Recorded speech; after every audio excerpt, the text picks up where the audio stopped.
your seatbelts. It's going to be a bumpy ride. Chrissie is hilarious. Chrissie, have you ever heard of the comedian Basha K. Ali? No, that sounds like something you yell at before you blow up a plane.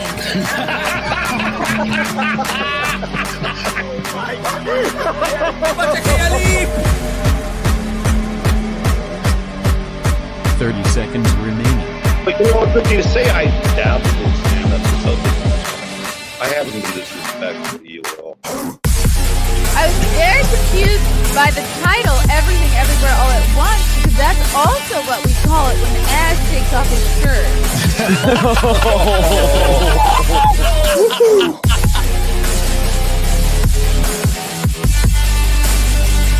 I shouldn't be up here. I should be in school on the other side of the ocean. Hello, boys and girls.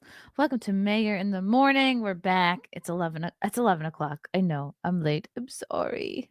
There's a lot going on. Not like that's an excuse, but here we are. So much to talk about. See, Jason, I don't like this. I got to turn this around. That's going to be my New Year's resolution, is start the shows on time. And I don't care. I don't care what the baby has to say about it. I'll be like, too bad. Too bad, Bean. Oh, goodness. So much going on. A lot going on in the news as well. Did you guys have a good inauguration day? I've been enjoying seeing everybody dressed up.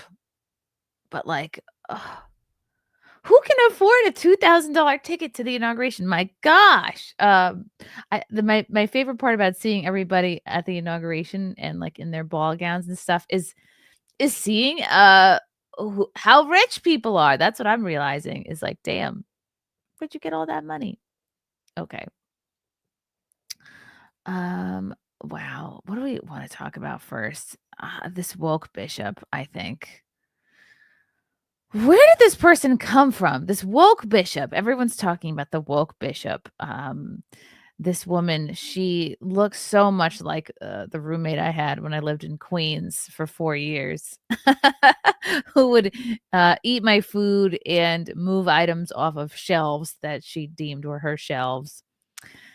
And this is wild. So on his first full day in office, Trump attended a prayer service at Washington National Cathedral, where a bishop delivered an unexpected sermon calling for compassion towards immigrants and support for LGBTQ plus rights.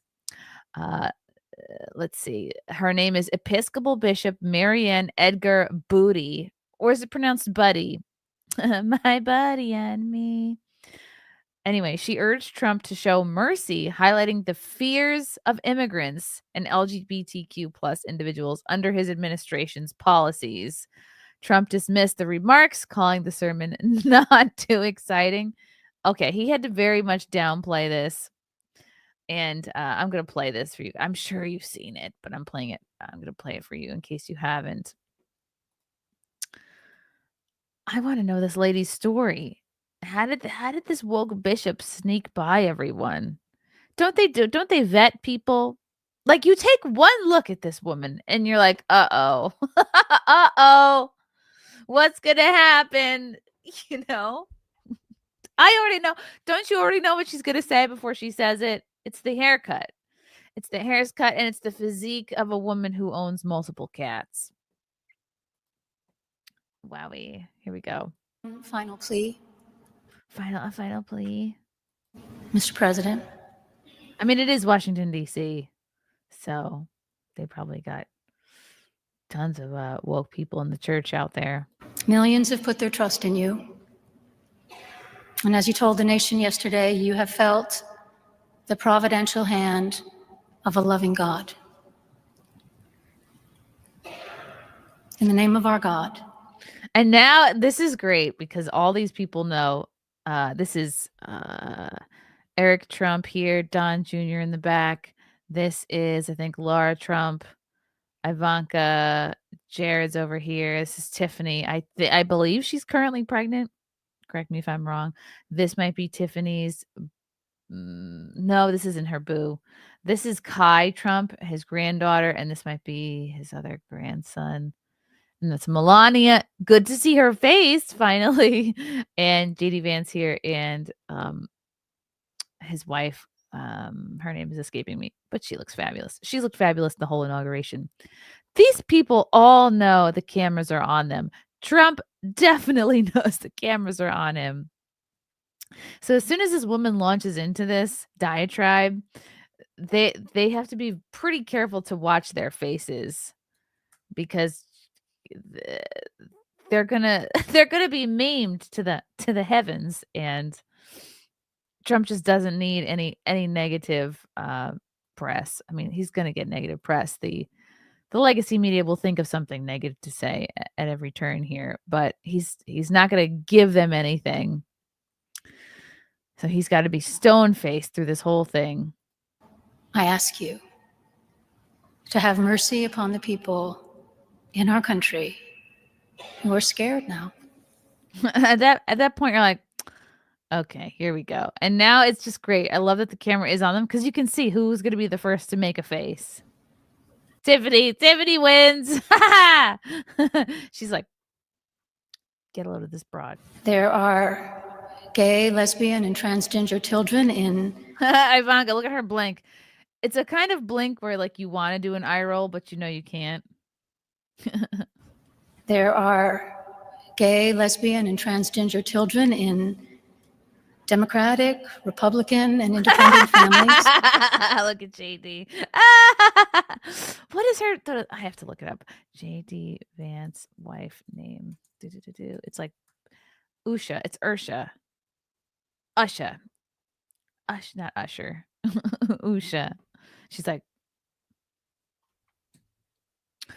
I know you won, Trump, and but let's take a moment while we're in church to think about the gay, lesbian, and transgender children. Children in Democratic, Republican, and independent families.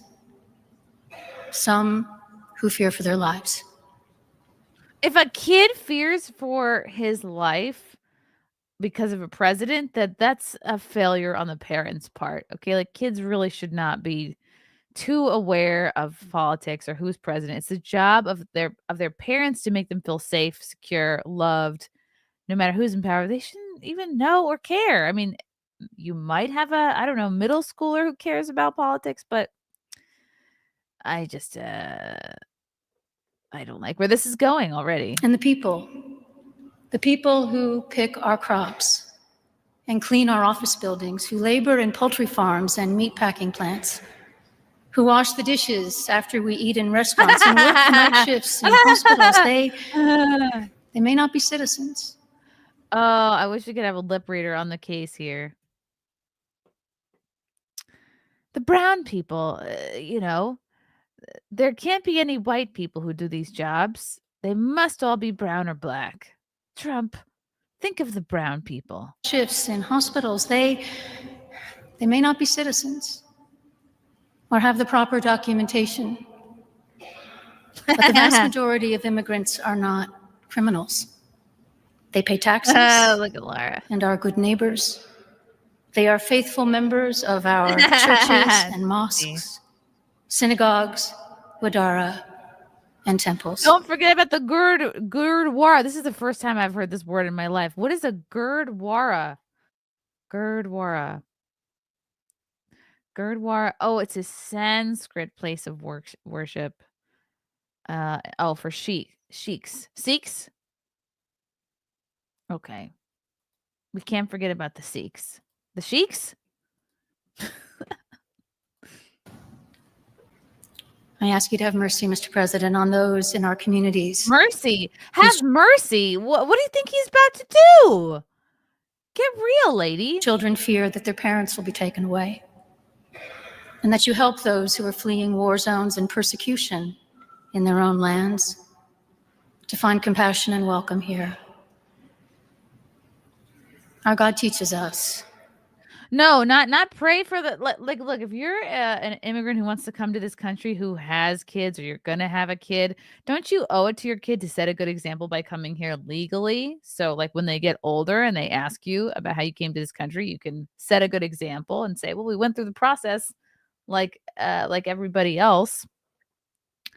If you're bringing a kid into this country and you're gonna be a criminal and you're gonna be violent to people, that's not setting a very good so of course always have a heart for the children involved, and there are so many. How many? 300,000 plus that are still missing at the border, which is something Trump is going to look into. But again, there's like no accountability placed on the parents themselves, on the illegals themselves who come here, who bring kids into this situation. But no, just ignore them. Just focus on the kids. Of course, we should have mercy for children, but this woman conveniently ignores the actions of the adults who put these kids in this situation. That we are to be merciful to the stranger. For we were all once strangers in this land. May God grant us the strength and courage to honor the dignity of every human being, to speak the truth to one another in love, and walk humbly with each other and our God for the good of all people in this nation and the world.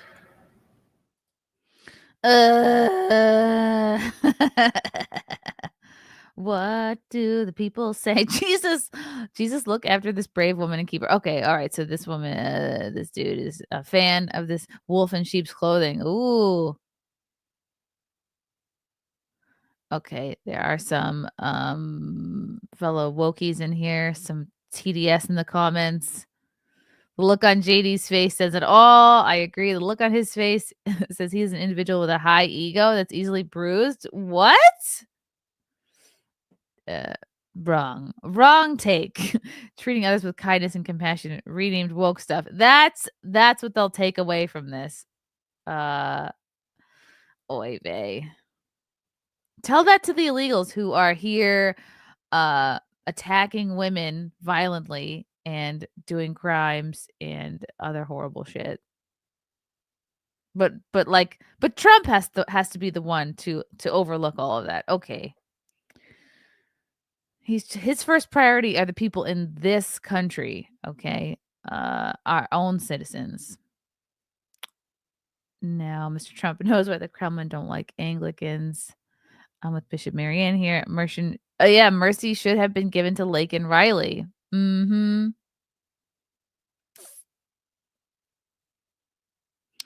I would say overall, they're pretty good at having a poker face.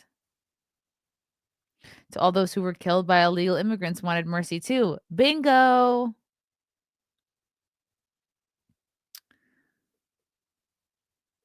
Wow. It just was a bit inappropriate. But Trump was good to just completely he had zero reaction on his face. And here is I think this was his Truth. He did a post on Truth Social about the whole thing. I should really download Truth. I mean, I have it. I don't really use it. From Trump, this was actually last night, technically late this morning at 12:39. The so-called bishop who spoke at the National Prayer Service on Tuesday morning was a radical left hardline Trump hater. She brought her church into the world of politics in a very ungracious way. She was nasty in tone and not compelling or smart. She failed to mention the large number of illegal migrants that came into our country and killed people. Many were what? I'm having a stroke.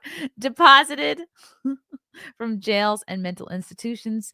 It is a giant crime wave that is taking place in the USA. Apart from her inappropriate statements, the service was a very boring and uninspiring one. She is not very good at her job. She and her church owe the public an apology. Woohoo!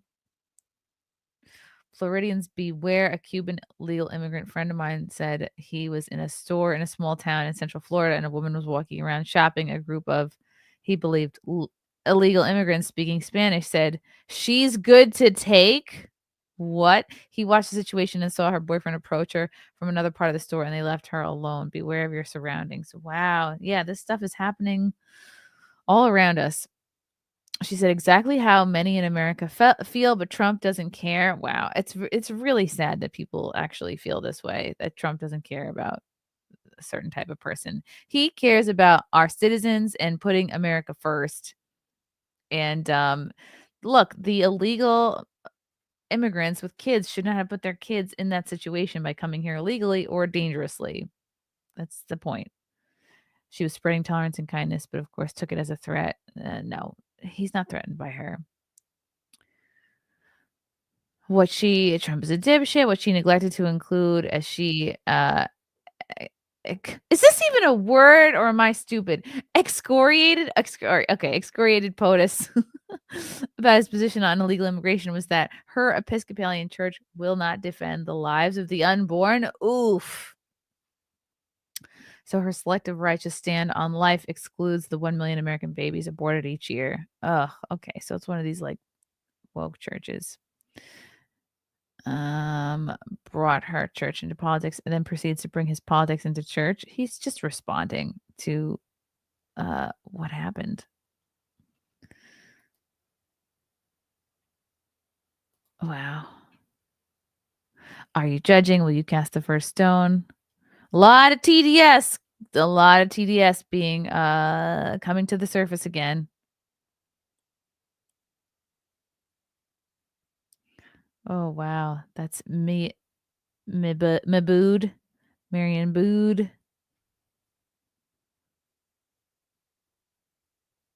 Have American Christians had enough of this?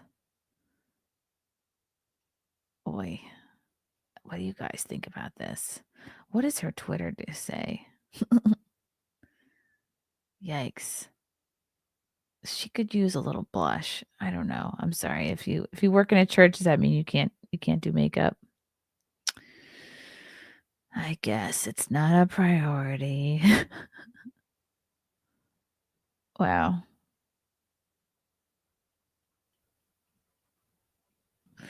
Yeah, sounds like this lady is just sort of cherry picking who we should have grace for. Wowie. Wow. Should have gone with a Catholic mass, Trumpy. Oh, they probably have a drag queen story hour at their church. Episcopal Selfish. Project 2025 is hello boobs. How are you? Happy New Year. Happy Inauguration. Project 2025 is now in effect. Surrender all fabric prisons immediately. I don't think you guys want to be free, like in the state you're in right now. Female clergy. That's how you know Christianity is in advanced decay. Oh, I went to a Methodist church growing up. We had a female pastor. She had sort of like, she was kind of like she had like butch energy. I guess she was all right. I don't really remember her too much. I was young. Trump could use an editor to tighten up his tweets. Oh. Trump needs to have a program where if you wish to sponsor a migrant, let them stay at your house or apartment. This is a great plan. Yeah, who picked her to do the sermon? They probably just didn't think to look into it. Everyone is upset over him getting rid of all the DEI stuff.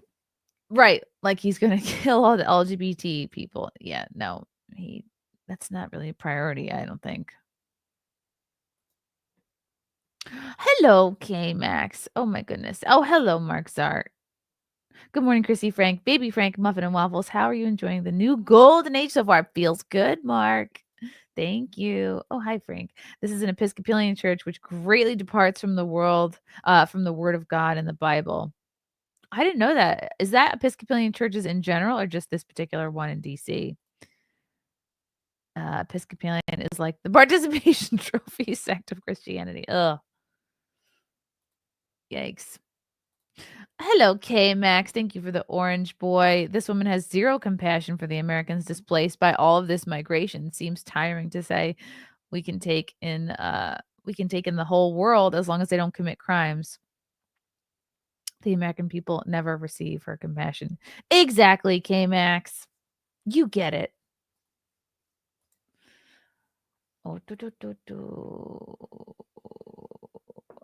Oh, Episcopal is full on LGBT.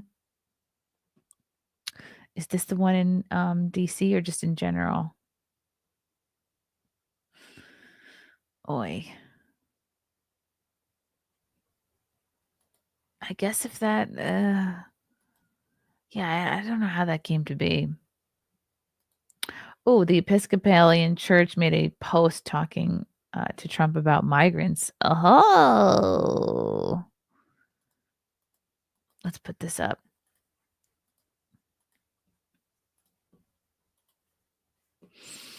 The Office of Public Affairs. Letter from Episcopal Church leaders on Trump administration immigration executive orders.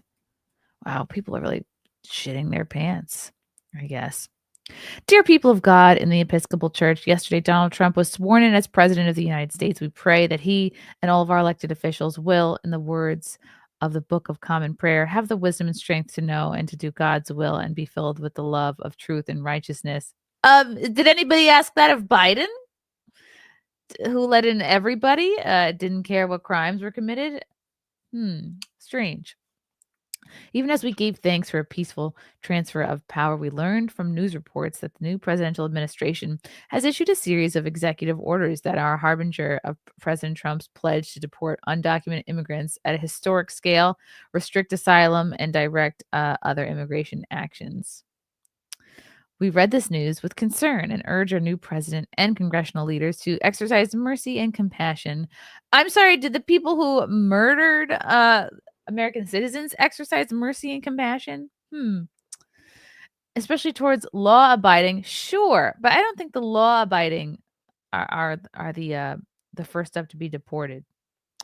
Especially towards law-abiding, long-term members of our congregations and communities, parents and children who are under threat of separation in the name of immigrant enforcement, and women and children who are vulnerable to abuse in detention and who fear reporting abuse to law enforcement. As Christians, our faith is shaped by the biblical story of people whom God led into foreign countries to escape oppression.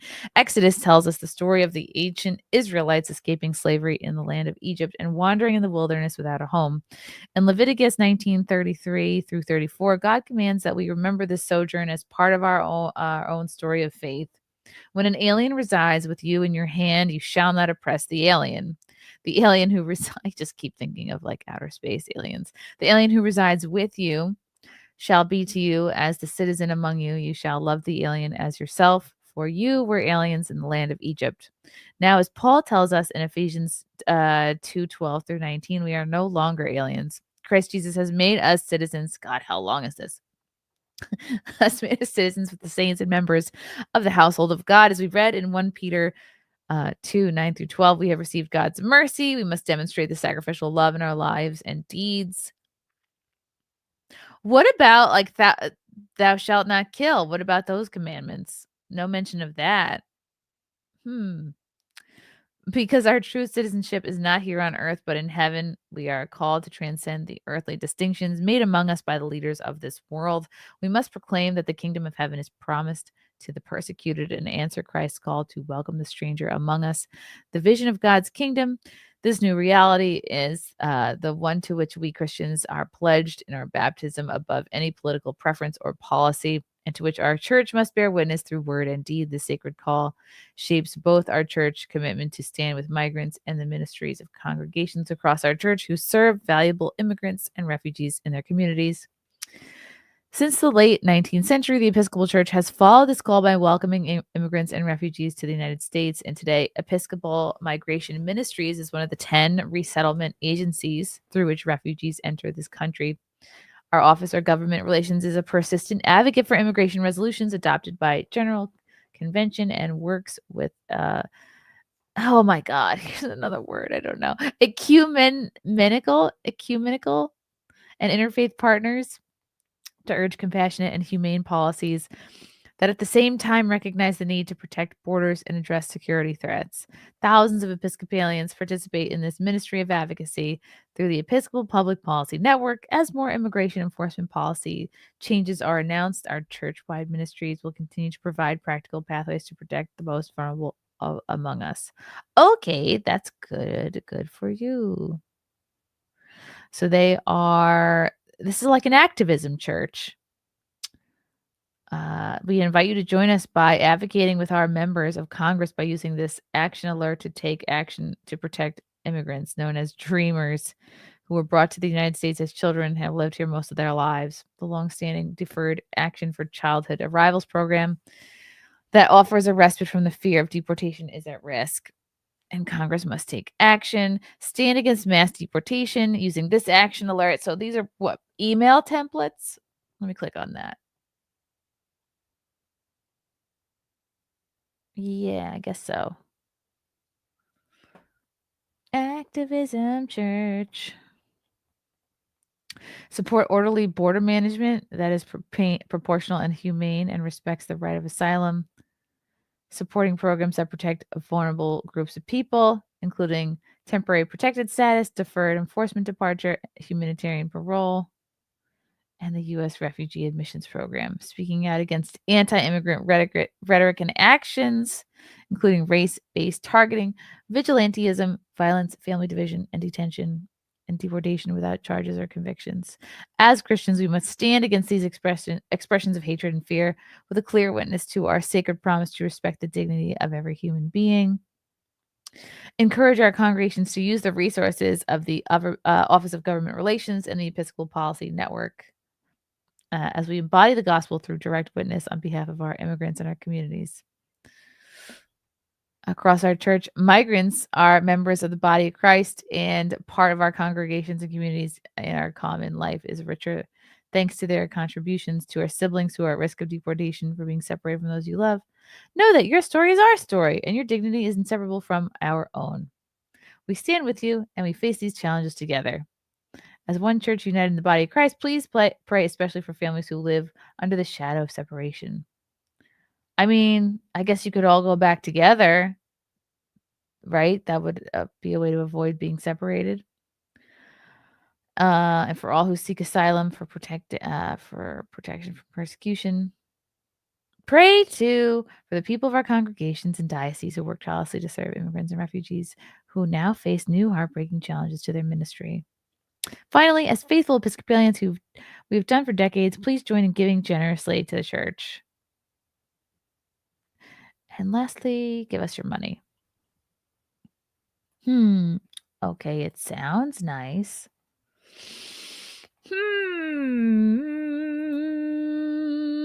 What do you think, chat? It just seems like sneaky activism to me. Hi, Torgo. Oh, yes! Ross Ulbricht is freed. I just saw Angela McArdle's post about it. This is really, really cool. This is big news. This is very exciting. Ross Ulbricht freed. Trump is serious this time. Suffer, deep state, suffer! Yeah, Ross Ulbricht, the Silk Road guy. Very exciting. Will El Salvador begin to decline now that they are getting some of their people sent back? Yeah, they're not sending their best. Wow.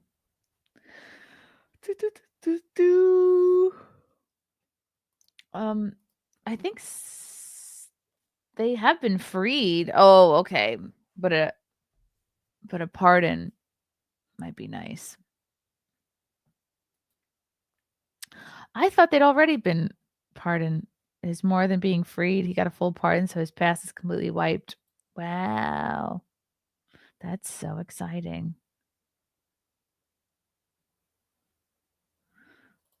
Thanks for the comment earlier in text clarifying snake handlers are a sect of Southern Baptists. I dated a woman who owned snakes and brought them to sleep when we slept. Ooh, what? Wow. That would make me nervous. Yes, we need to pardon Snowden immediately and Assange. Yeah, Assange is freed already, but again, I guess maybe a pardon wouldn't hurt. Yikes. Assange was in a catch-22 though, conditional release. Okay.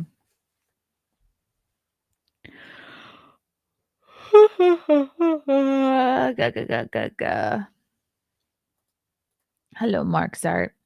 Just saw that Kamala may be getting a divorce. She's blaming Doug for her loss. No way, Mark. Where did you hear this? I must look into this.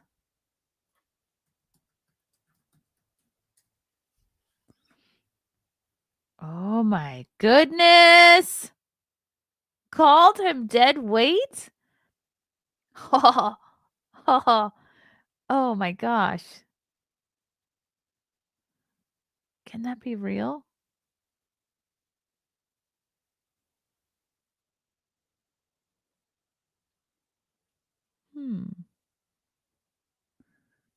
Okay, let's pull up this article. The Daily Mail will know. Is Kamala getting a divorce? Whoa. That was quick. God, imagine if she had won, he would have to pretend to like her another 4 years. Exclusive. Inside former VP Kamala Harris marriage turmoil as Doug Emhoff scandals are blamed for losing the No, let's not blame Doug. She was just a horrible candidate. And came to it under bad conditions. Kamala Harris was all smiles and affection from her beloved second gentleman, Doug Emhoff, in the immediate aftermath of her crushing presidential election defeat. How old is this article? Okay, no, it's from today. But now that Trump has been sworn into office for for sore loser Harris, it's now all about the blame game.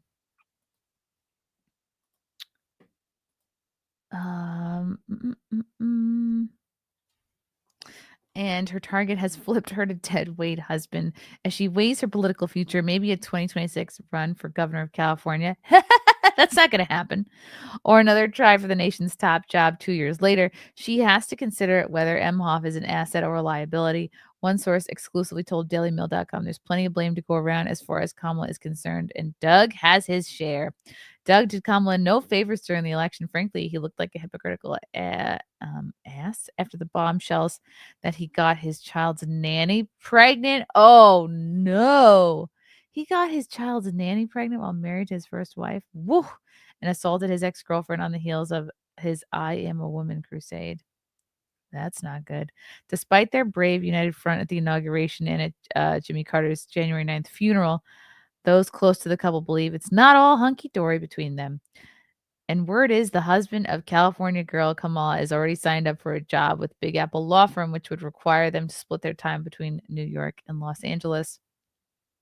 Oh, at Monday's presidential inauguration, the couple presented in a united front, though their expressions remained grim as they sat through Trump's speech, their faces mirroring the tension. Yeah, it was awkward for all of them. Harris, wearing a black pantsuit with exposed zippers, sat stoically throughout the ceremony. Holding an inaugural program in her lap, she was seen crossing her wrists and pinching the program in her fingers as Trump delivered his address. See, look how closely they watch everybody. Emhoff similarly matched the disdain on his wife's face, but took it a step further, grimacing and shaking his head lightly when Trump promised to rename the Gulf of Mexico the Gulf of America. I think that's so funny. The couple left the Capitol building together, briefly shaking hands with Trump and bidding Joe and Jill Biden a farewell with plans to return to California. Good. They could both use a tan. Now that Harris has been defeated, she's reportedly looking to undergo a complete image overhaul to resuscitate her floundering political career, maybe at the expense of Emhoff.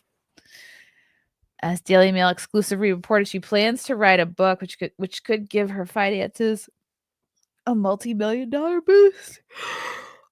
Sorry, I don't sleep anymore. Harris's campaign suffered multiple setbacks after DailyMail.com exclusively reported a series of allegations surrounding Emhoff and Harris deftly brushed aside during the final stretch of her political journey. Yeah, I'm not buying them.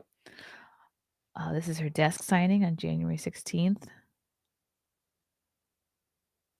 Weird. I didn't know about the desk signing.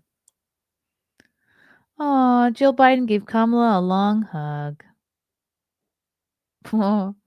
Bye. Emhoff famously stepped away from his own prominent career as an attorney in California to fully support Harris's political ambitions in 2020, becoming hell-bent on perfecting his image as a wife guy. Ugh. But behind the carefully curated social media posts and campaign photos, even the strongest relationships face challenges. The source said, I see the signs that all is not hunky dory in the Harris household. It's not like she hasn't had men help further her political career before, the source said, referring to her affair with former San Francisco Mayor Willie Brown. But what does Doug do for her now? Those closest to her believe she will skip the race for California governor, which she believes is a thankless no-win job. Instead, try for president again in 2028. Good luck with that. I was with her last week when she was signing her desk. Her former communications chief, Ashley Attine, told the Daily Mail. Biden's sleeping here, I think. Wow. Oh, here's them leaving.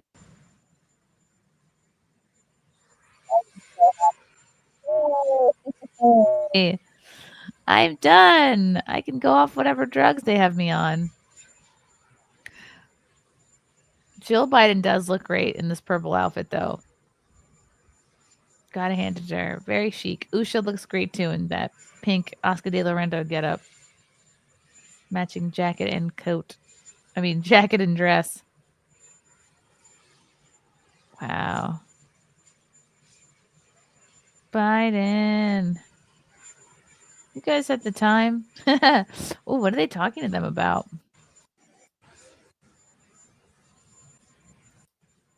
Will they get in their Secret Service cars?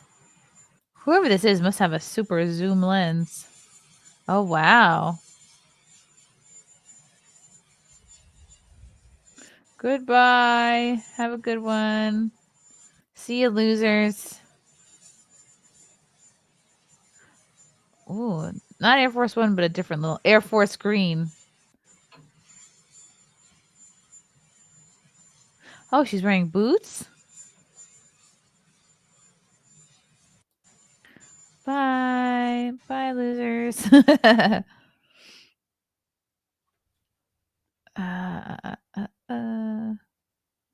Oh, that's Doug Emhoff's first wife that he cheated on, Najan Naylor, who also taught at their children's pricey private school.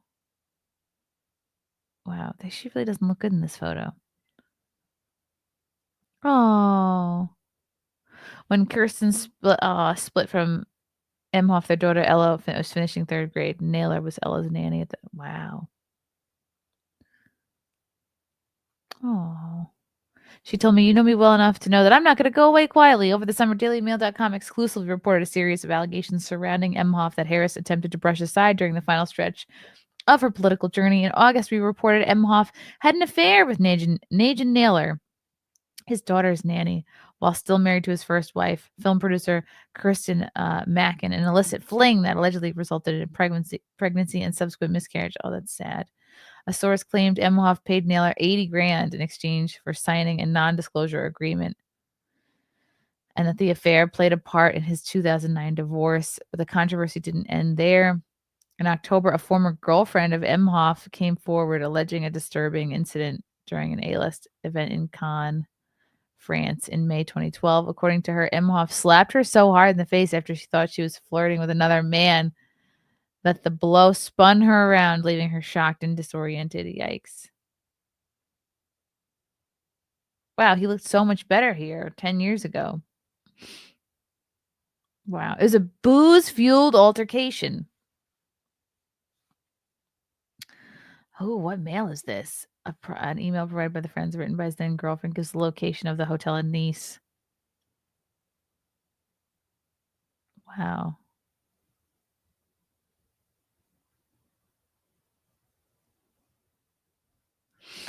He comes up, turns me around by my right shoulder. She told Daily Mail. I'm completely caught off guard. I'm not bracing. I'm in 4-inch heels, wearing a full-length gown. It's between 2 and 3 a.m. He slaps me so hard I spin around. I'm in utter shock.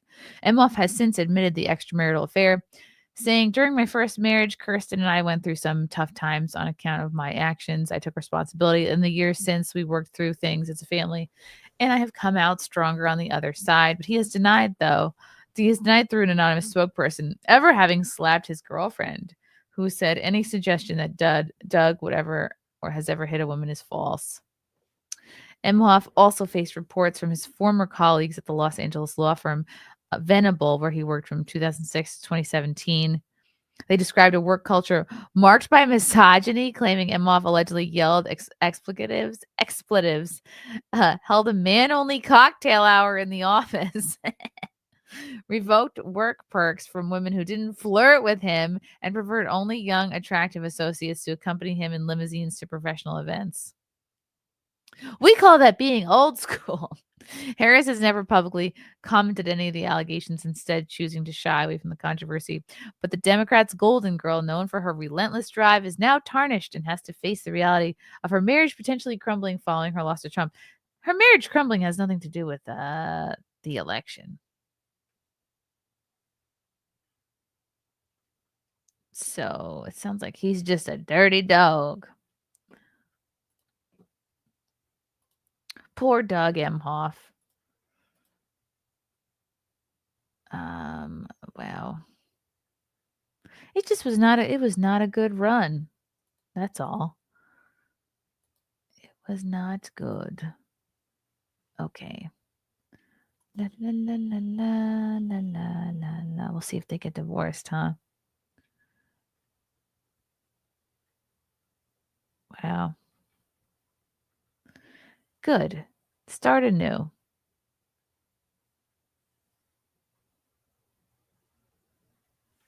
Oh, all right. I should play this.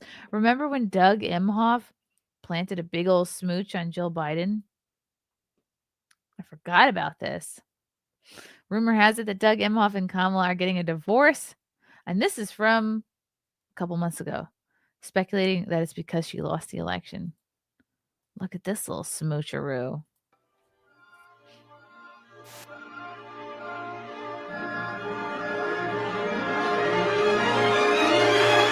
Ah!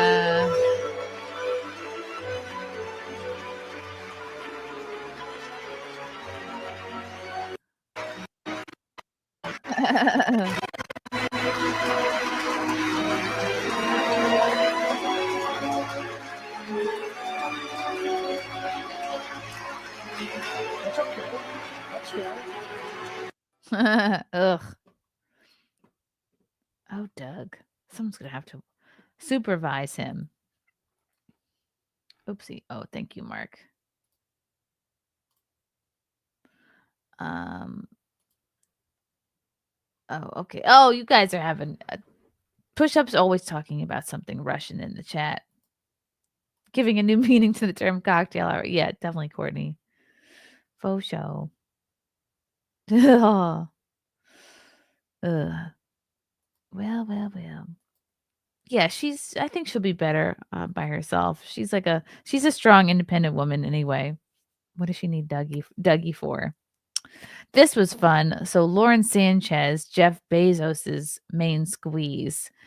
She created quite the stir at the inauguration with her low-cut corset top, which had the likes of Mark Zuckerberg titillated, as you could say. This is fun. I can't believe this is even real. Wow. All right. Maybe he's human after all. And who's this guy back here? That's a long look, Marky Mark. Oh, and now he's smiling.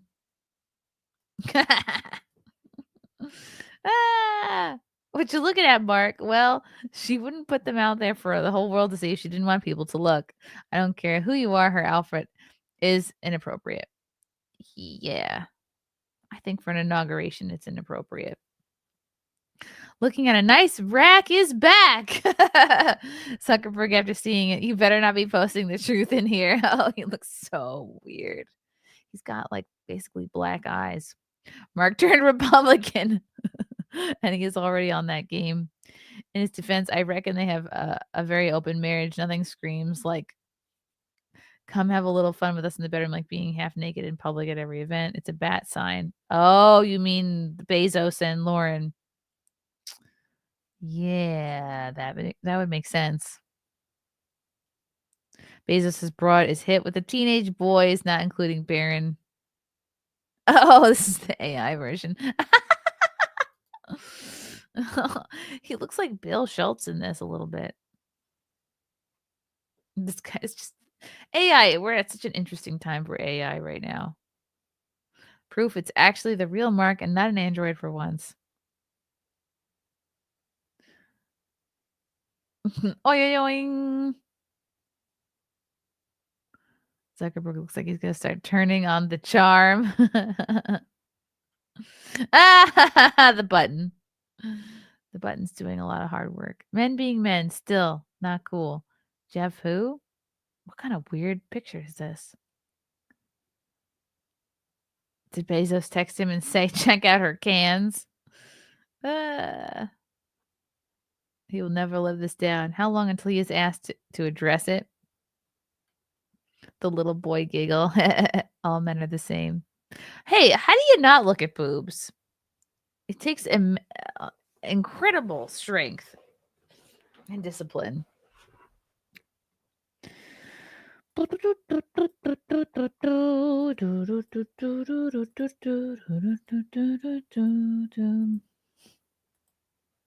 Let's get a picture of her, not of her boobs.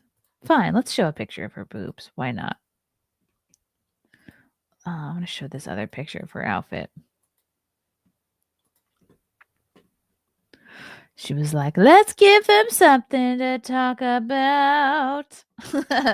Lauren Sanchez wears lingerie top inside the Capitol Rotunda at the inauguration. Is this appropriate? She's like, I got my own rotundas here. Yeah, you know what, girl? You could have had your boobs out this exact same amount and just have a little camisole. They have camisoles that are like have built-in bras that would still be lacy. It's just the fact that we can see this boning here that makes it slutty. Yes, I said boning. The boning is like the bones of the bra or like the corset top. The fact that we can see that is what makes this look slutty. It's like, oh, you're wearing lingerie to the inauguration. And you know what? You could have been just as cute, just as cleavagey with just like a little top, a little just opaque piece of fabric right there. People are saying it looks cheap. It looks cheap. She looks like Michael Jackson.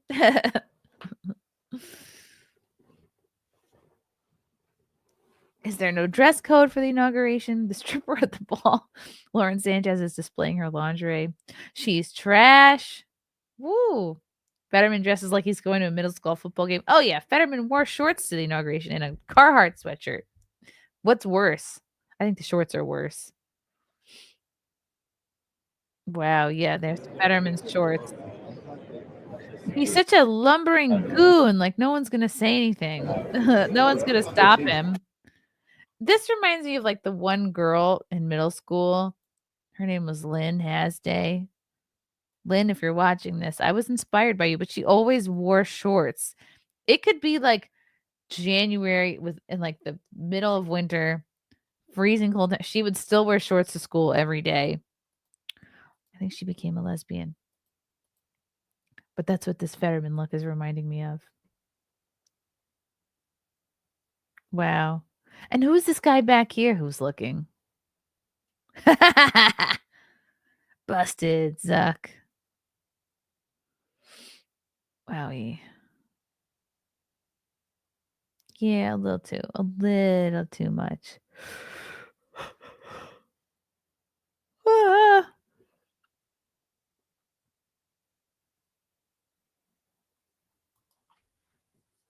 Bezos is like, what of it?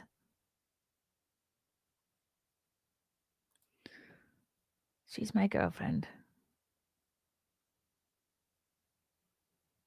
We'll never forget watching Bill Clinton get caught by Hillary ogling Melania. Oh, God. When did this happen? Was it the first Trump inauguration? And of course, they're alongside the Clintons as they watch this moment. It's not always been easy. Oh, no, This is he Obama didn't. as First Lady. She's talked about some of the constraints, and they say they're looking for not wanting to sleep. Oh, well, you can't see what he's looking at there.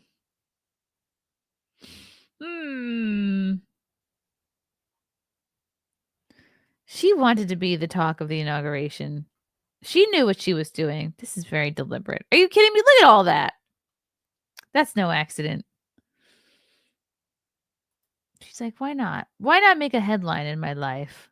Why not let my boobs be the talk of the town? It's gold. Boobs. Everyone loves boobs. Okay. Talking about Lauren Sanchez's boobs. Okay, what else is going on at the The inauguration. Sky News, very critical of the Vance children at the inauguration. Check this out. Check it out. I saw a lot of talk about the Vance children. It's hard to be in the spotlight when you're a kid. Okay? And you're a kid, I would say, until probably 30 years old. No. But these are little kids, 7, 4, 2. J.D. Vance's younger children didn't look too interested in Trump's inauguration parade and were seen running around. Oh, no, kids running around. How horrible. The vice president has 3 children. Ewan? Okay, that's a strange name. Ewan, Vivek, and Mirabelle. Oh, he looks so bored. Of course he's bored. Oh, what a cutie. Oh my God, their kids are so cute. Look at her, a little one bouncing up and down. She's cute too. Oh, look at him. Aw, you can tell. You can see the. Aw. Ladies Oh wow, they're like right next to Trump. and gentlemen, please welcome. Oh, of course they're running around. Oh, they're running around by Melania. That's cute. The younger children didn't look too interested in the celebrations and were seen running New around. special envoy to the Middle East. Oh, Steve how cute. Witkoff. That's really cute. That's so cute. Oh, they're doing great, Spite. This is boring. This is boring for an adult to watch.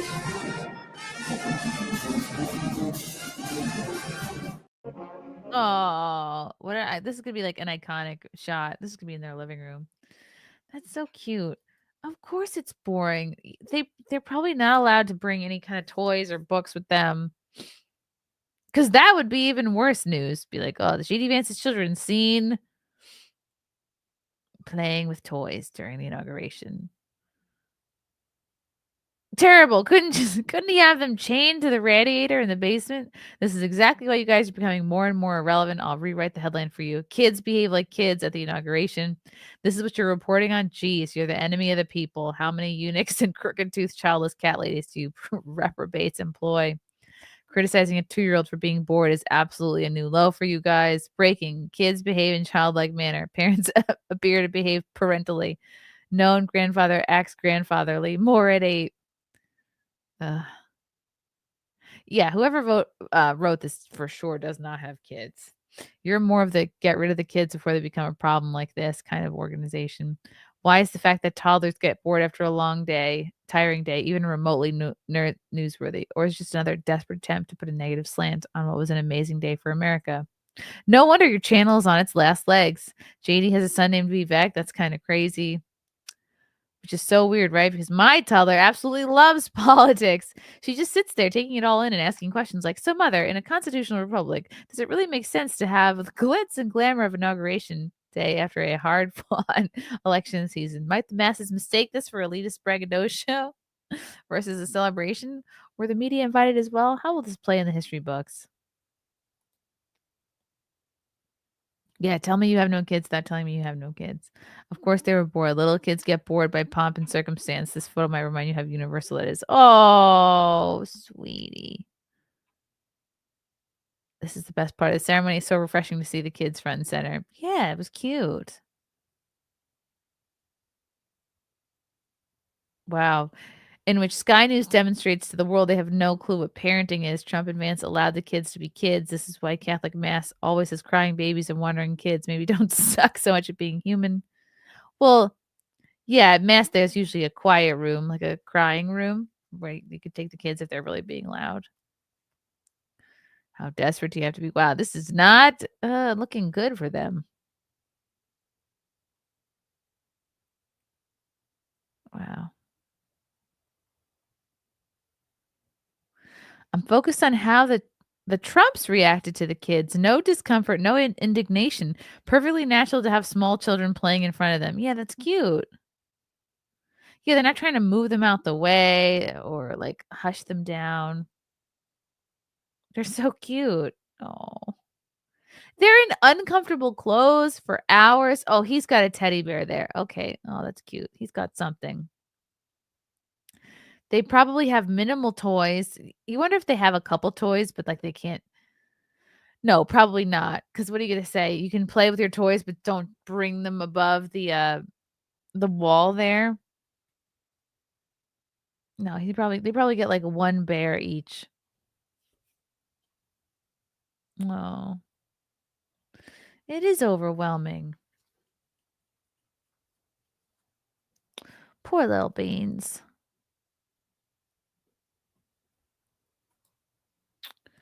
Let's see, did they write an article about it? They're talking about his tariffs.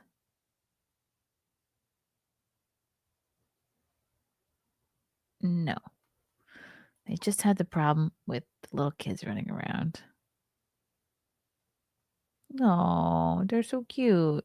He's gonna pick his nose a little bit. Oh. It'd be funny if she like threw a shoe or a sock overboard. Yeah, what do you say? Oh, you can sit down and do this crossword puzzle. Yeah, there's nothing really like sort of interesting to kids at this sort of thing. Oh, I love her little haircut. Oh, that's cute. The bangs. Oh. Yeah, the Trumps have a bunch of kids too and grandkids. Oh. That's so cute. I think that's adorable. More kids. More kids at things.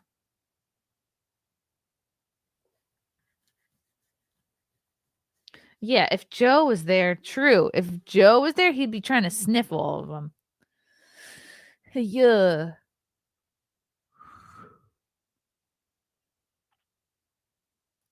Yeah, we'd be seeing the toys if they had them. Yeah, for sure.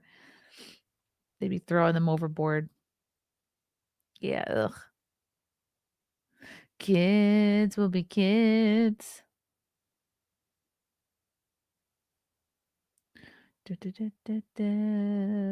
Oh, what a great day. I'm just so excited. I feel like it's a new day. I feel like things are possible again. I feel like Trump can finally not worry so much about, well, he still has to worry for his safety, but he can just lead and do his thing and be a boss and go to work and not be so worried about all the lawfare and all the bullshit that the left has been putting him through these last, I don't know, 10 years, but more so last 4 years. Also very exciting to hear that all the January 6 hostages will be released. Yes, hostages. Hey, if Biden can pardon his criminal family, Trump can pardon these innocent people who wandered into the Capitol. So here's a clip of Tim Pool slamming a Gen Z Democrat for defending fascism and accusing Trump for advocating for violence. Let's pull this up. I think Tim just kind of like really who said it is better that 100 guilty persons escape than one innocent person suffer. You've taken the Otto von Bismarck approach of it is better that 10 innocent people suffer than one guilty person escape. Oh, look at this guy. How old is this kiddo? No. Yeah. Well, okay, you have. No, right. I So haven't. no. Stop. You don't know anything about these January 6 cases. Woo!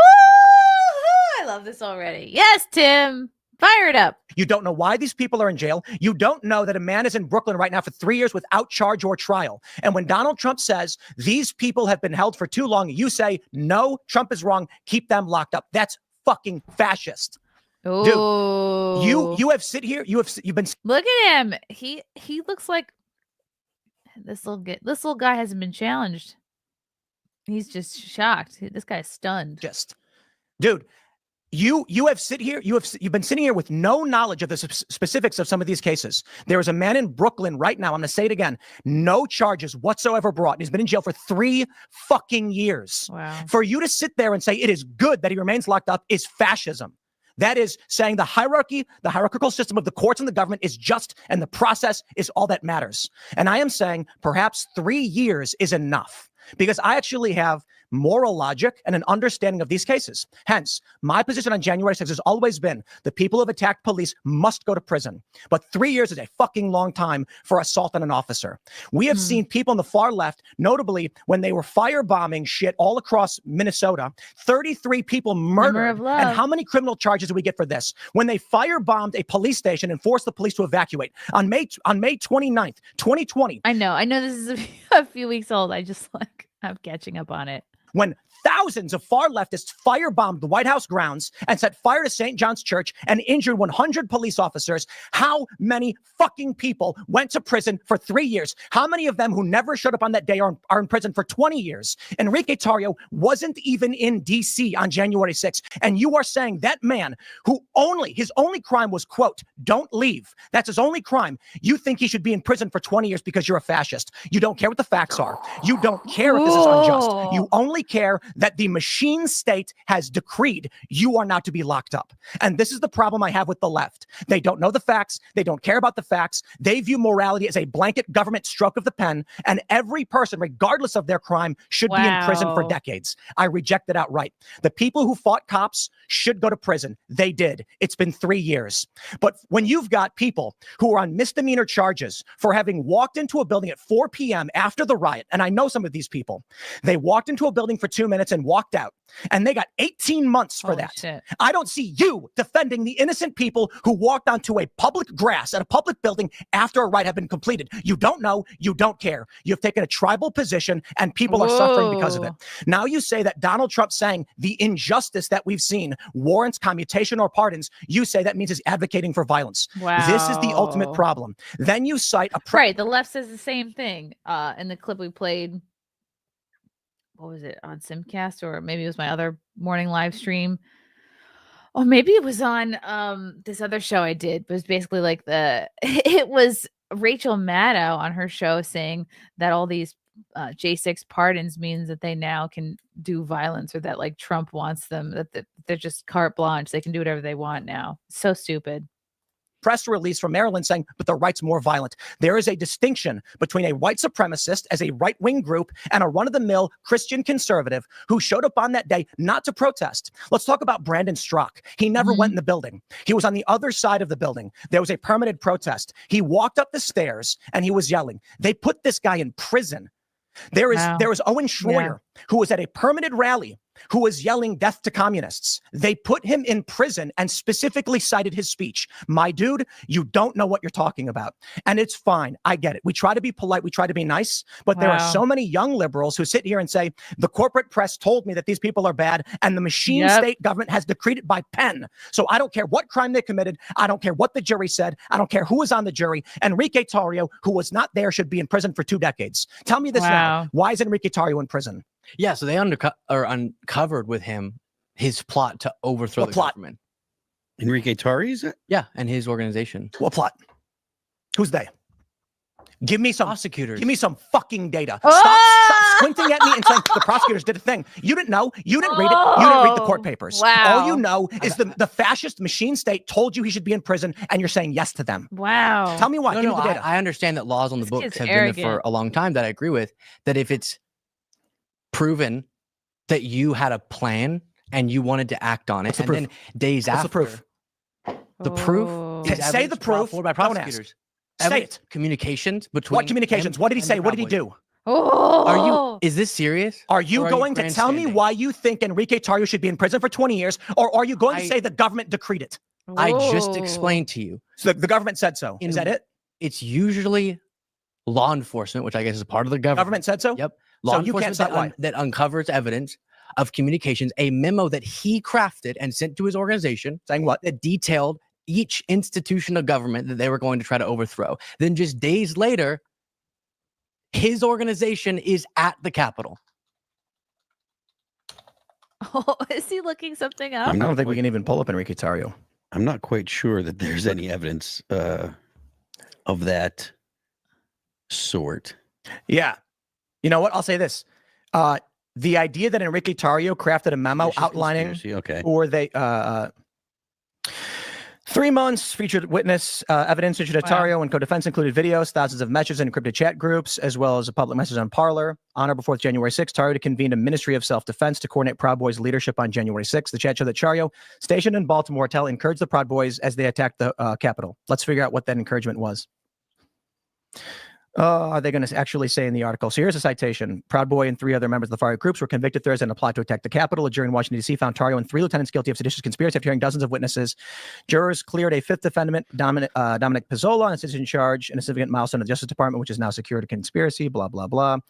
They will never stop. Okay, that's interesting. Wikipedia asserts that they did this, but there's actually nothing in the news article that actually states that is true. Wow. Well, now we got a problem. Let's try this again. Let's try a secondary source. Let's see. There it is. They introduced evidence that Tarrio discussed with associates a plan to have a large crowd in Washington storm government buildings in a scheme they called 1776 Returns, in which the Winter Palace was used as an apparent code for the U.S. Capitol. In a message, he said, make no mistake, we did this, do what must be done, and he directed the Proud Boys to do it again. So the question then becomes, where in the bigger picture. So are you going to at all acknowledge that you just blew up over something that I was absolutely citing fairly? I don't think you cited it fairly. I think people should be prosecuted for engaging in plans to overthrow our government. That's kind of that's a very loose definition of plans to overthrow the government. Y'all don't seem to be that informed. Wait, look, respectfully, I cover a lot of protests and riots. A lot of people try to protest and riot and occupy government buildings. Do you think that qualifies as trying to, overthrow your government? No. Okay, good. So but if they had a plan to take control of the government, which was this Where one, is if the this plan? was an actual plan, this was the leastly poorly, most over the government ridiculous plan ever. They went after people for having Lego sets of the Capitol. I mean, the level of political prosecution. Would you even admit that there was some level of politics when it came to the prosecution of the J6ers? Would you say politics played a role in this? Engaging with this as thoughtfully as possible, not trying to grandstand.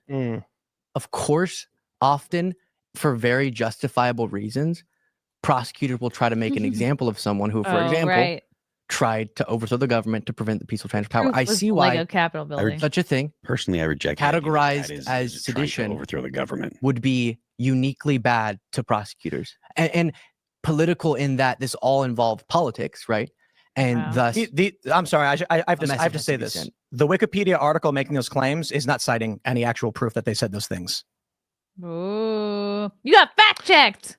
Because we're harping on these pardons. Pardons are obviously an interesting political, constitutional quirk. Nobody was armed. That presidents are able to do that. It really does undermine the law in our country. But Biden's getting a lot of pushback for clemency that he granted for the Cash for Kids judge who was responsible. This is an excellent point, NKFD. An insurrection happens when people attempt to take over the government with the military. Actual force. Nobody had weapons that day. Responsible for sending something like 2,000 children into a Pennsylvania jail, a private prison that he was getting kickbacks for. Do you think that was worse than any pardon Donald Trump could give to any January 6th rioter? He's like, what? Have you heard of this judge that Joe Biden granted clemency for? A judge who was responsible for sending thousands of teenagers to prison for, otherwise misdemeanor charges while he was getting kickbacks for it. Joe Biden was getting a lot of pushback for this because I've been agreeing with a lot. So have you heard? I'm not going to make this guy specifically. I've heard of that, but I'm not as read in on it as I should be to speak on it. But I wonder if I was more focused on just because it was the big story, and I wanted to again advocate principle. His Hunter Biden pardon, which has been the topic of discussion pardon-wise for us mostly. Yeah, it was funny because you were telling us a little bit pre-show that you actually had a first-hand experience with Hunter Biden. I don't know, could you can you tell us anything about your experience firsthand with? Yeah, just at the holiday the party. myth, the legend. Yeah, I knew somebody at the White House who invited me to the White House party, the holiday party. Hunter Biden was there. I found it kind of strange. I feel like what was it? I'm sorry. What was his reception? Right, dude. Who cares? There's a saying that if you're not liberal when you're young, you have no heart, and if you're not conservative when you're old, you have no head. But the interesting thing about it is, like, what we define as conservative or liberal are amorphous, right? So, like, what does it mean to be conservative? Who wants to try and explain? Wow, Tim could be a teacher. This is how I know Tim's gonna be a good dad. Tyrians in this country. That was fire. Because they're not liberals. It would happen. Or masking. It was always an option. You were never forced.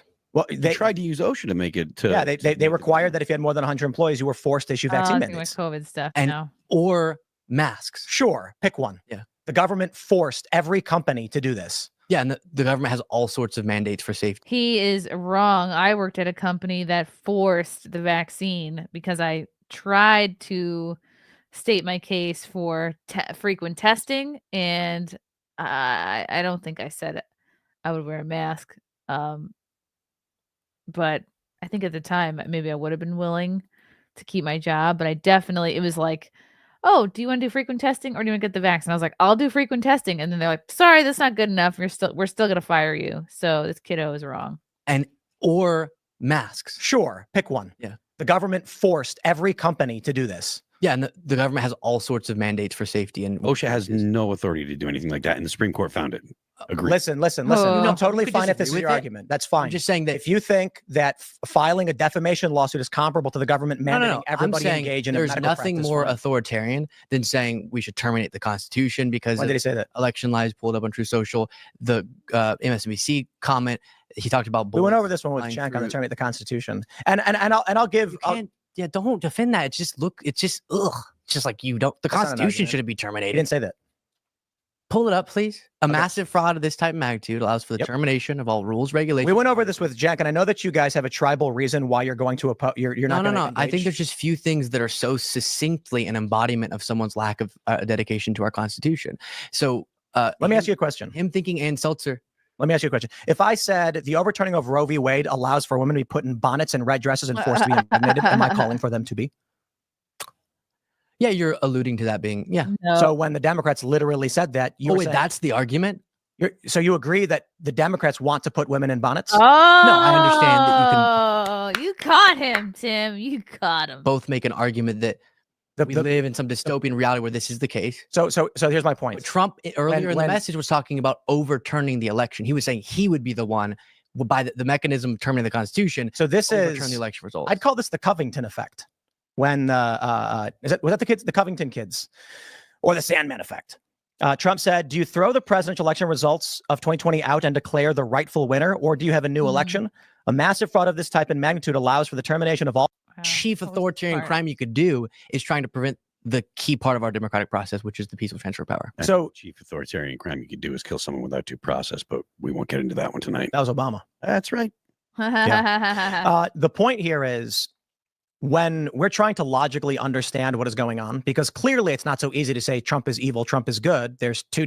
Wow, what a great rant. Good job, Tim. Tim Pool has never used the F word this many times. Nope. Kid's like, I can't be fascist. I do everything the government tells me to. He was so taken aback at being called a fascist. Wait, that's what we call you guys. Exactly. Good comment. Bruh, his face was like, I think one of his brain cells snapped. I got fired for not getting, I was fired for not getting jabbed. And I was teaching online in isolation at the time. and was going to continue teaching online in isolation for another 3 semesters. Most people now sadly just call folks they don't agree with fascists, while ironically acting like fascists themselves with zero sense of self-awareness while shamelessly self-serving. The jabs were not optional for many workers. There's so much additional BS to unpack with this youngster. Yeah.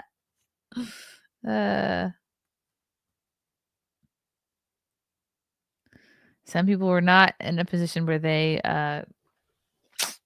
could afford to lose their job. I find it hard to comprehend people overthrowing a government without guns. Mm-hmm. Who is this kid? Let's look him up. Luke Beasley. Luke P. Beasley on X. Who are you?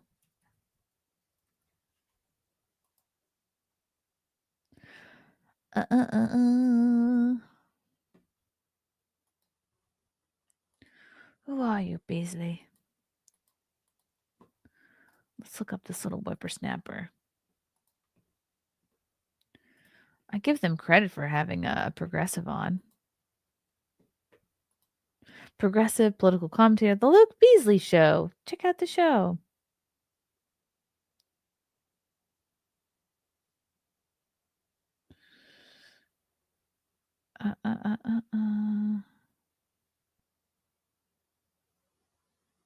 Wow. How old are you? He joined Twitter in January of 2022. Okay, so he just joined. You just got here. Let's see. What does he think about Trump's America? We are here at Giant in Washington, D.C. Tonight, you know how it is, normal Monday night, making a charcuterie board. That's not the right word. A Epicurean array. Was that it, Jaden? Was that what we were going to... No, I think it's a gastronomic... No. I already hate him. Amuse-bouche assortment. First, you need a bag of ice before pirate booty. Okay, he's arrogant, and it seems like his parents are rich. Interesting.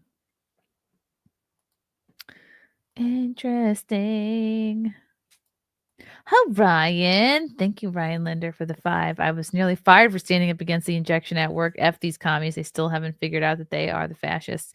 Ryan, did you end up having to take it, or were you able to avoid it? Good for you if you were able to avoid it.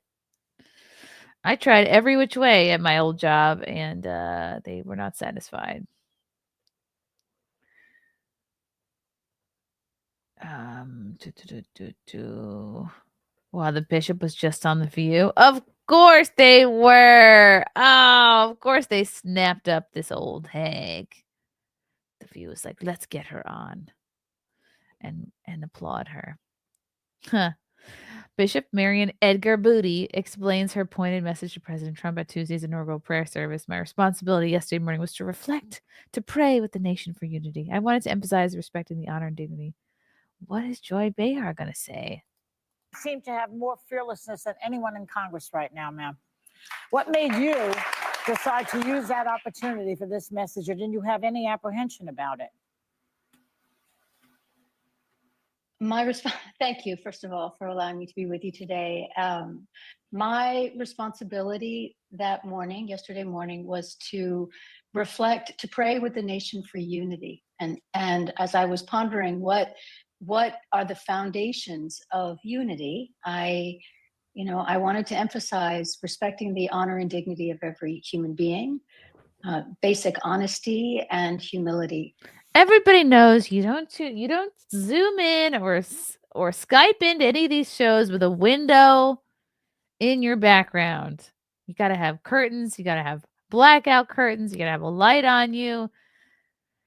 It's like this woman never live streams. And then I also realized that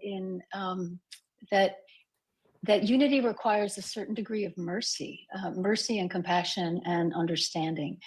And so knowing that a lot of people, as I said, in our country right now are really scared, I wanted to take the opportunity. You know why in the they're context scared? of that they're not scared because of Trump himself or his policies. They're scared because the left-wing media has been making it their full-time job to make them scared.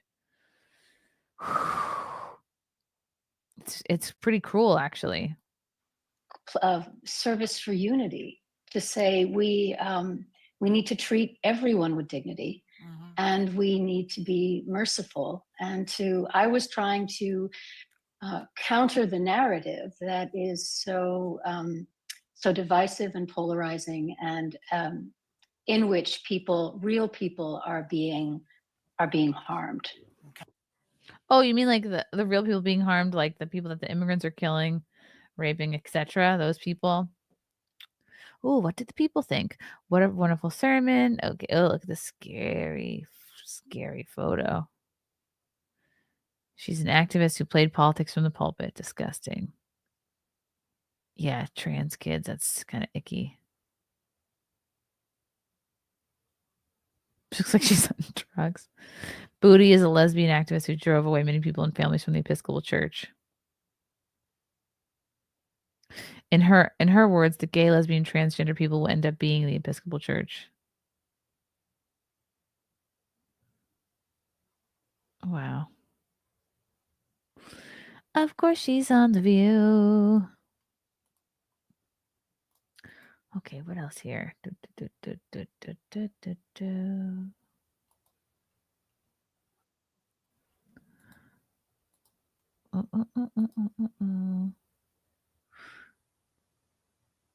Oh, Bernie Sanders is coming out against Trump now. Bernie,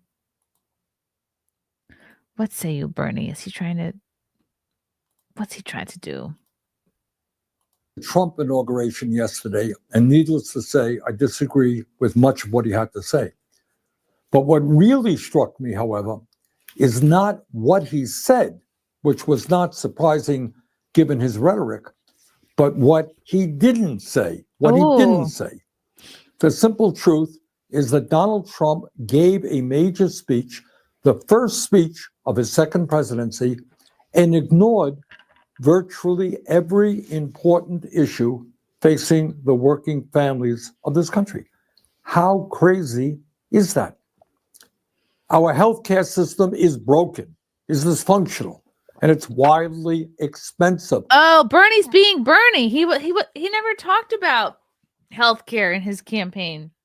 It was the border, it's the economy, it was inflation. This is the shit that you care about, Bernie. It's not as important as the safety of this country and the economy. Sorry, it just wasn't. And the American people agreed with that. Not one word from Trump about how he is going to address the healthcare crisis. We pay by far the highest prices in the world for prescription drugs, sometimes 10 times more than the people in other countries. And 1 out of 4 Americans are unable to afford the prescriptions that their doctors prescribe. Not one word in his speech on the high cost of prescription drugs. Could it be that like people in this country are overprescribed drugs that maybe they don't need? We have 800,000 Americans who are homeless, and millions of people spending 50 or 60% of their limited income on housing. We have a major housing crisis in America. Everybody knows it. And Trump, in his inaugural address, did not devote one word to it. Today in America, we have more income and wealth inequality than we have ever had. The wealthiest 3 people in America now own more wealth than the bottom half of our society. But Trump had nothing. It's like he did talk about the wildfires. He did talk about the previous administration's inability to handle a simple national emergency. He did mention that. Healthcare is a human right. This all same crap. Oh, Bernie's just using this opportunity to talk about what he wants to talk about. And unfortunately, it doesn't ring true with the concerns of most of our country. Not saying these issues are not important at all. They're just not the most important right now. Sorry, Bernie. Oh, this is an interesting article about the J6 defendants. Okay, I will read this.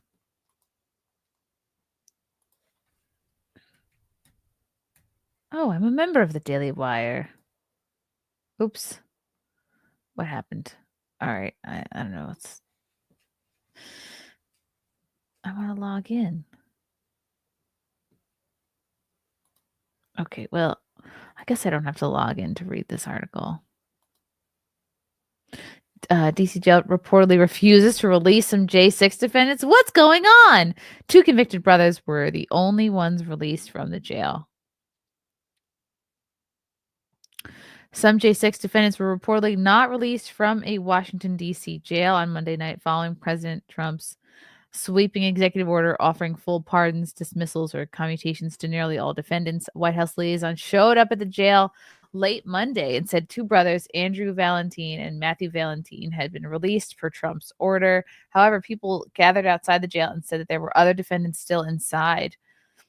Here's a tweet from Ford Fisher. In a somewhat bizarre scene just now, a person saying he's a liaison from the White House came to the D.C. jail and announced that the January 6th pardon releases here occurred, but only 2 people came out. Confusing situation as dozens more presumably inside. Oh.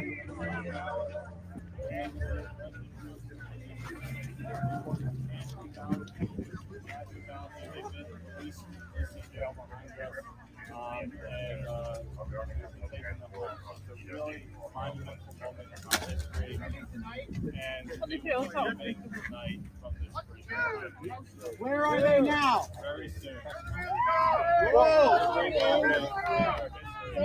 Can you identify yourself? My name is Paul Grassi. I'm the White House liaison to the Justice Department. And we're here with Chris and Justin, also at the White House. Many people within the administration, know about this. Elon Musk knew a lot about this and was mastermind behind it. The first 2 are released. This injustice is ending in America tonight, and this dark chapter of our country. Oh my God. He's you know what? They're like, project. Where's your megaphone? When will the rest be released? When will the rest be released? When all January 6th persons be out? Mike, Mike. These are the ones who I'm aware of. Nobody can hear. Repeat the names of the defendants. Their names are Matthew Valentine and Andrew Valentine. Oh, can you repeat your name, please? My name is Paul Grassi. Can you spell your last name? Ingraffsi. That's really all the information I have. We can't hear you! I don't have a microphone. I'm sorry. This is all I have. Shout it out! Shout it out tonight! Thank you, President Trump! Wow. This is after President Trump signed his pardon today. It's official. They are released. Have they left? They have released. They have left. They have left. There are other defendants in there. What? You said 2 people? Wait, there are other January 6th defendants in there. What happens to them? Repeat what you said.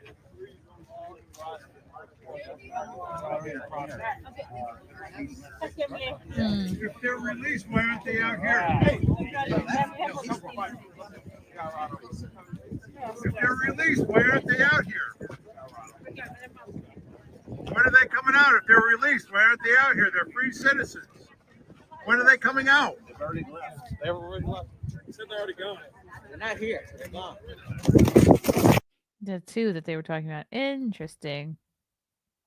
A possible explanation was posted on X by Woosa9 investigative reporter Jordan Fisher. Basically, Trump's order gave full pardons to almost everyone convicted of J6 related crimes. However, if someone is in jail and still awaiting trial, their case per the order will be dismissed. The dismissal of such cases could take longer to process, according to Fisher. Trump's order pardoned people convicted of crimes related to January 6th. Defendants still awaiting trial or sentencing, the vast majority at the jail, have not been pardoned, he wrote. Trump ordered their cases dismissed. That's not going to happen at 11 p.m. on a federal holiday. Okay. Okay, that makes sense. The confusion is understandable, Fisher added. Pardoning is something the president can do by fiat. Dismissing a federal case requires a U.S. attorney to file a motion with the presiding judge, who then must grant the motion and order the defendant's release. The explanation might follow, with some of the defendants still awaiting trial, but numerous reports online say convicted J6 defendants' release are still being delayed too. Here's the language from Trump's executive order about such cases. I further direct the Attorney General to pursue dismissal with prejudice to the government of all pending indictments against individuals for their conduct related to the events at or near the U.S. Capitol on January 6, 2021. The Bureau of Prisons shall immediately implement all instructions from the Department of Justice regarding this directive. Utah Senator Mike Lee, though, has excoriated the D.C. jail for not releasing all defendants immediately. Lee said he's working to verify why the delay is happening, said D.C.'s home rule should be repealed. Last night, from what we can tell, after Trump issued a pardon for a number of prisoners involved with January 6th, there were only 2 released last night. Lee said, I spoke to someone last night who had gone down personally to the D.C. jail, saw that only 2 of them had been released, and jail officials at the D.C. jail announced they wouldn't be releasing any more last night. Now, this is not hard, Glenn. Lee continued. They have names and they have pardons. They can identify those prisoners who have been pardoned. Trump's directive was that they were to be released immediately, as one should when one sees that somebody has been pardoned, yet they still weren't out. We're still trying to get names, numbers, and verify how this is happening, Lee added, but from what we can tell, they haven't complied with it yet. Oh, here's a little video from Glenn Beck. So I wanted to ask you, you tweeted something last night. Is DC ignoring Trump's pardons? If it is, then this is definitely a time to repeal DC home rule. You had me at the word repeal. DC's government has no right to exist constitutionally. Congress shouldn't have delegated its lawmaking authority over DC. It's time to take it back. I love you. Okay, tell me what this means. What this means is that Congress needs to do its job. We've had a problem for a long time with Congress delegating its lawmaking power to unelected, unaccountable bureaucrats. We've got a corresponding problem in that we're supposed to be the lawmaker for the District of Columbia. Article 1, Section 8, Clause 17, sometimes known as the Enclave Clause, gives us that power. We've been delegating that to the D.C. government for about a half century. The results have been disastrous. The results have been a government that doesn't serve the interests of the people well. It's a radical leftist regime that runs it. Their schools are failing. Crime rates are soaring. And last night, from what we can tell, after Trump issued a pardon for a number of prisoners involved with January 6th, there were only 2 released last night. And I spoke to someone last night who had gone down personally to the D.C. jail, saw that only 2 of them had been released, and jail officials at the D.C. jail announced that they wouldn't be releasing any more last night. Now, this is not hard, Glenn. They have names and they have pardons. They can identify those prisoners who have been pardoned. Trump's directive was that they were to be released immediately, as one should when one sees that somebody's been pardoned, and they still weren't out. So we're still trying to get names, numbers, and verify that this is how this is happening. But from what we can tell, they haven't complied with it yet. It's yet another reason to revisit DC's home rule, which I think should be repealed.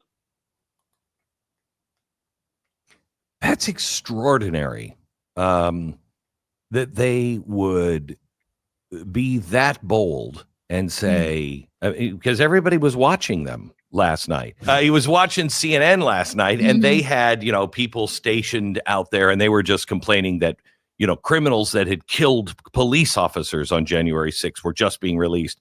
You're saying that there's only 2 that were released last night and only nothing yet this morning that you know of? That's right. That's right. My former staffer, Sean Peterson, was down at the D.C. jail, and he said that they released 2 of them through a back door, and then a jail official said, we're not releasing any more tonight, even though there were apparently many more to be released. Now, again, Glenn, these are people who have been pardoned, and this is a government that has done things like this for a long time. I've got story after story of horrible things they've done. You know, D.C. allows non-citizen voting in their local elections. You know how difficult that can be to disentangle the people who are casting votes in local elections from those who are voting in true federal elections. That is a problem in and of itself. You've also got the fact that they've just, time after time, they've taken positions that harm the people of D.C., make everything more expensive. These guys have high tax rates. They spend like crazy. Oh, this is an interesting comment from Isabella. American Legend, I've been in jail, not prison, but if they release 2, they should all be released. And for every hour they are kept, they should be able to sue. Ooh. Very interesting. Prison bureaucracy is notoriously slow. Yikes. Yeah, I like this comment. Biden's family can be pre-pardoned when they aren't even charged with anything, but this is happening to the J6ers. Easy in education, yet they've got one of the most failing school systems in the entire country. You want to know something interesting? 4 years ago, an elite unit from the Utah National Guard was out here in D.C., protecting D.C., protecting the White House from the violence that was erupting in the summer of 2020 in this city. In the middle of the night, after they'd gone through like a 36-hour shift, none of these guys had slept in 36 hours. They had worked all night and all day the next day. And they were evicted by the office of the mayor of the D.C. government. These are the kind of people these are. And they've been begging for a repeal of D.C. home rule for a long time. We need it now. Oh, interesting. They will claim understaffing to be unable to process, and they will say for weeks unless you force their hand to release them. This is why Biden pardoned the January 6th committee, so they can't be sued by the people. I also heard that they destroyed evidence. How is that legal? Every second when someone is pardoned, every second they are in jail is a theft of a free person's liberty. Damn. It's hardcore. They've been begging for it by the terrible things they do. Woo! Thank you, Glenn Beck. Okay. Wow. I will have to follow up about that. That's very interesting. Oh boy. Oh my gosh, Isabella, very sweet. You're beautiful, Chrissy, and love big. Who is big? Thank you, though. Okay, let's see here.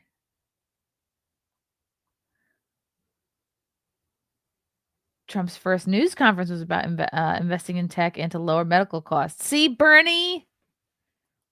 Why don't you listen to that? This was interesting. I saw this tweet too. Let's bring this up. My tabs are acting gay. Hold on. Okay. This tweet is from Robbie Starbuck, who, as we all know, has done so much work to kind of de-wokeify a lot of the corporations.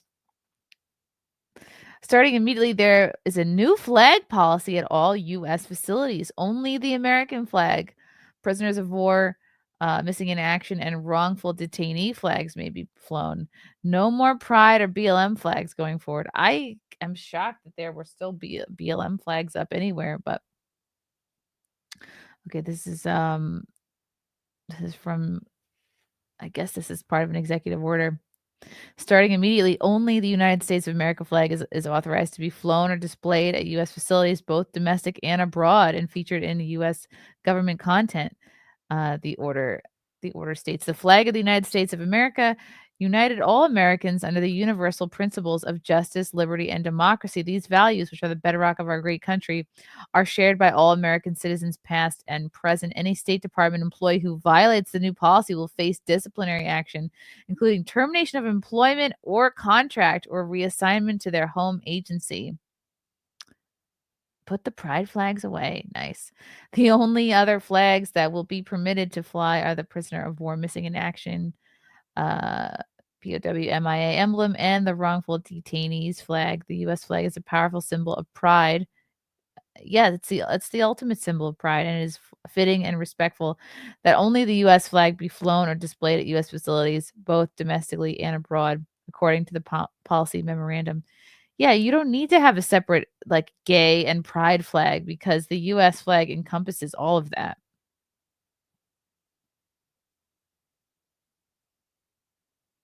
Tell Congress to stop wearing Ukraine flag pins. Yep, finally we're returning to sanity. Good, it was dumb that they did in the first place. Also, no more Ukraine flags in U.S. buildings. Does this yeah, those are probably up next. Does this extend to government-funded schools and universities? It's in every labor contract in the contract. Look there, especially the federal ones. Wow. Perfect. The government can no longer force state-sponsored fringe religions down our throat. Ooh. Yeah, because the U.S. flag is for everybody. Fly your flag, yeah, on your home if you want, but on government installations, it should be representative of all citizens. Yep. Why has common sense suddenly become so exciting? Yeah, I wonder what will happen at schools. Yeah, well, public schools are funded by the taxpayer. They should be taken down too. Interesting stuff. Exciting times we're living in. Oh boy. Hello, JR. I've been doing the Elon salute since the inauguration, and everybody loves it. Chrissy, you need to come back to Texas and perform comedy this year too. Oh, I miss Texas, especially in this cold New York winter. Yeah, I miss you guys big time. This year, yeah, maybe this year, maybe in the spring. We have to wait for the bean to stop nursing. Sorry to yawn. I just don't sleep anymore. Good to see you, JR. Good to see you guys. Exciting stuff. We'll update you on more Trump executive orders later this week for sure.